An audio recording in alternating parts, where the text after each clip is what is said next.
जो दर्द के सहरा में अकेला भी बहुत है, उसके लिए दीवार का साया भी बहुत है।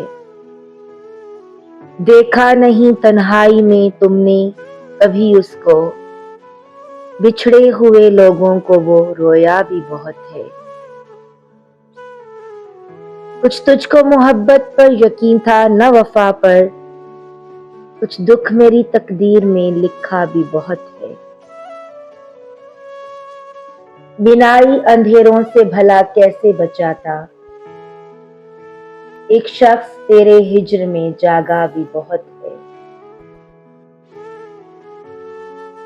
वो और हैं जो छू के तुझे देखना चाहें,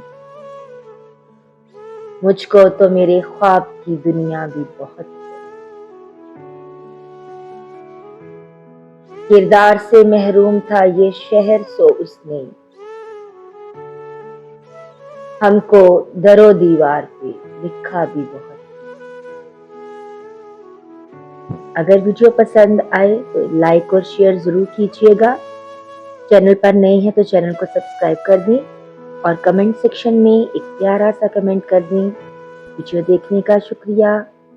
मिलते हैं एक नई वीडियो में, तब तक अपना बहुत सा ख्याल रखिएगा और दुआओं में याद रखिएगा। अल्लाह हाफ़िज़।